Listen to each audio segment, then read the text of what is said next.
Howdy folks, Nathan Adlin here with the Fast Lane Car, and I'm freezing in Decano, Colorado. Behind me, the 2015 Nissan Juke. Now, the reason we brought it to IMI Motorsports is so we can drive it around the track because it has a new power plant, but there's been some interesting upgrades outside and inside, and that is all coming up next.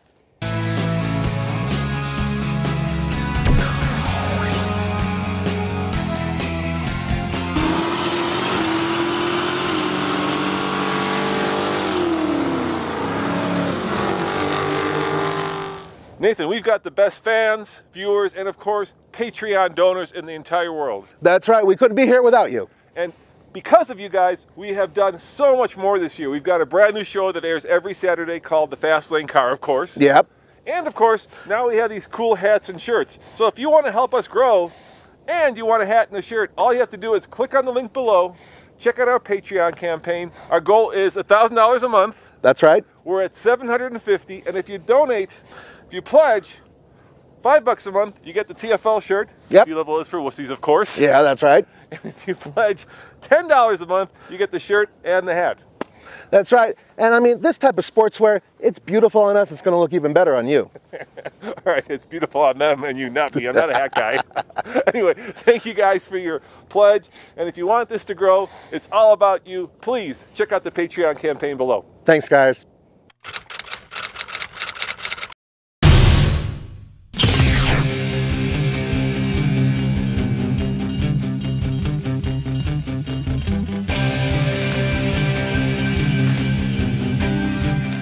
Cleansing breath.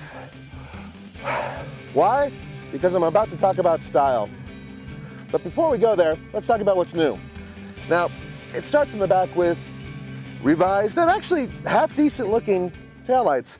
And these 17-inch wheels, which frankly are rehashed and same as before, still look pretty good. And then, of course, there's the front end, and that's where all the new stuff is. Primarily because if you look up here, you're going to see a new design with LEDs that has that boomerang kind of, what is that, Nike shoe slash kind of Audi-ish.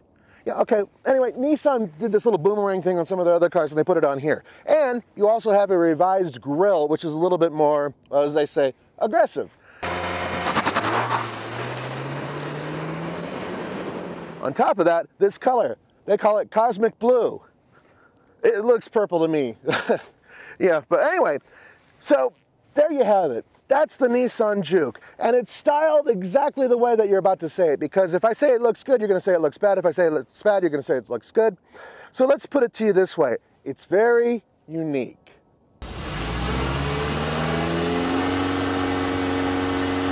And away we go. A little bit of turbo lag, that's why I was revving it hard, trying to get it up there. Now, does have a torque vectoring rear end, which for a car in this price range is pretty remarkable. And what that does is it really gives you some sharp reflexes, especially for a vehicle that's relatively tall in the saddle.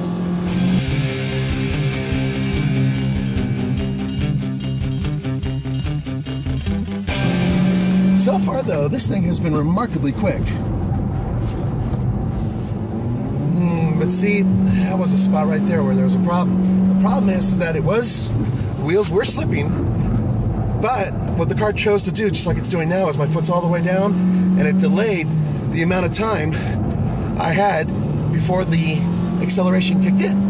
And that to me is a problem, because the driver, at the end of the day, especially on a track, in sport mode, really should be the person who has the last say on what the car's doing. What you see here is a brand new engine, even though it doesn't really show that it's a brand new engine. And what I mean by that is it puts out 188 horsepower and 177 pound-feet of torque, so it's basically the same. Now, this particular one is hooked up to a CVT, which is also hooked up to an all-wheel drive system, which has torque vectoring out back. But you can get, in some versions, a 6-speed manual transmission, only front-wheel drive. And torque comes in a little bit earlier. Slightly more efficient means combined 28 mpg.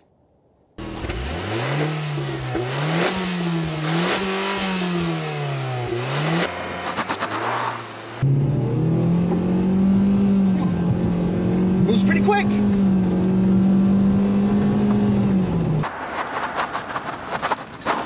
So first run, 8.3.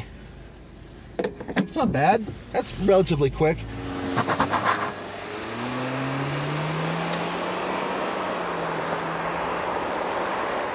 I wanted to be classy when it comes to how interesting this interior is, but you know what?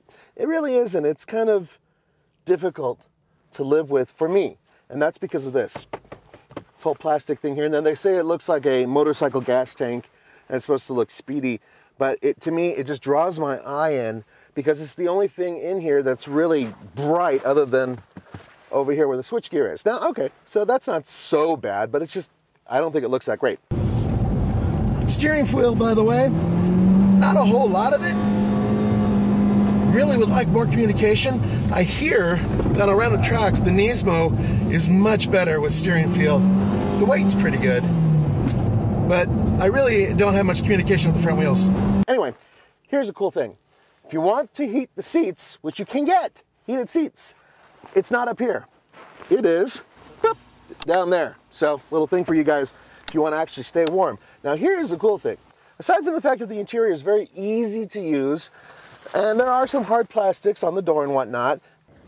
Now, if you look, you can see how small the actual door opening is. It's tiny. But once you get in, and once you manage not to whack your head really hard, right there like I just did, there is enough room for me to sit behind myself.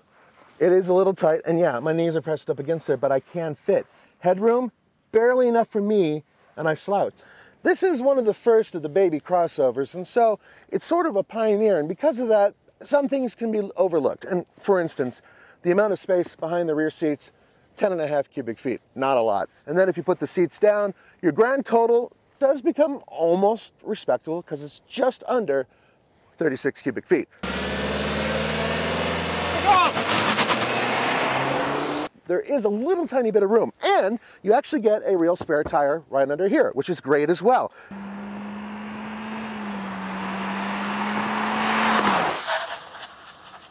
Out of all the vehicles it's going to be competing against, the upcoming Chevy Trax, the upcoming Honda HR-V, and other vehicles that are going to be hitting the market, the CX-3 and all that, this is probably one of the smallest in terms of cargo room.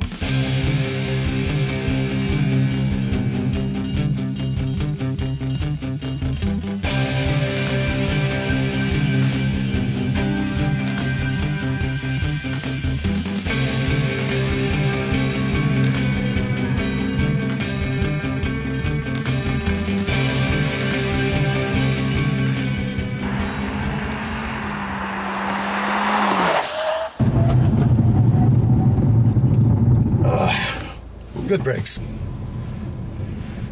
Whew. Any better? What do you think? I think it was a little bit quicker. Yeah, it was. There we go. So over a second quicker. Yeah, 15.3, so... That's better. Yeah.